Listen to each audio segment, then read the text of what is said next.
Hey guys, how's it going? Today we've got another cool horn to look at. So we have got a Kansas City Southern RS5T in front of us today.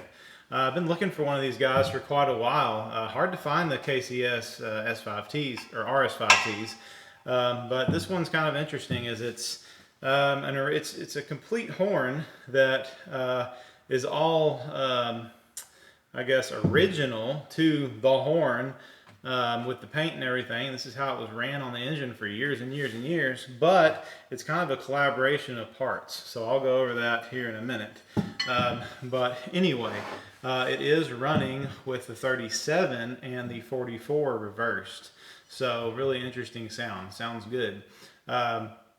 This is how the horn was ran on the locomotive, so I'm going to keep it this way. It has been completely apart though, so you know, I may store it all bells forward, but I'm not sure, but this is how we're going to run it. So anyway, as I said, the parts, it does have all patent applied for RS heads, Persephone.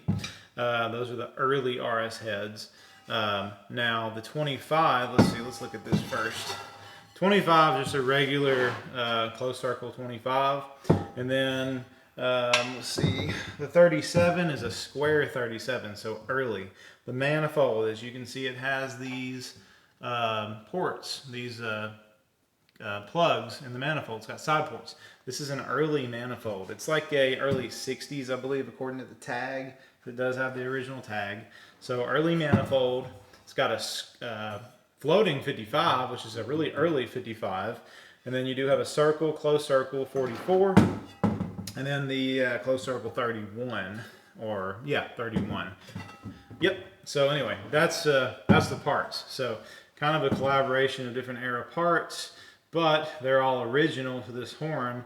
As you can see, there's quite a bit of weathering on it. It's been in this configuration for a while, you know, so no telling how long it was ran like this on the engine. But anyway, really cool history.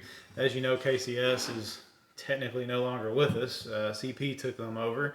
So really cool to have one of these horns in the collection. So anyway, y'all enjoy this, guys. This is a Kansas City Southern RS5T.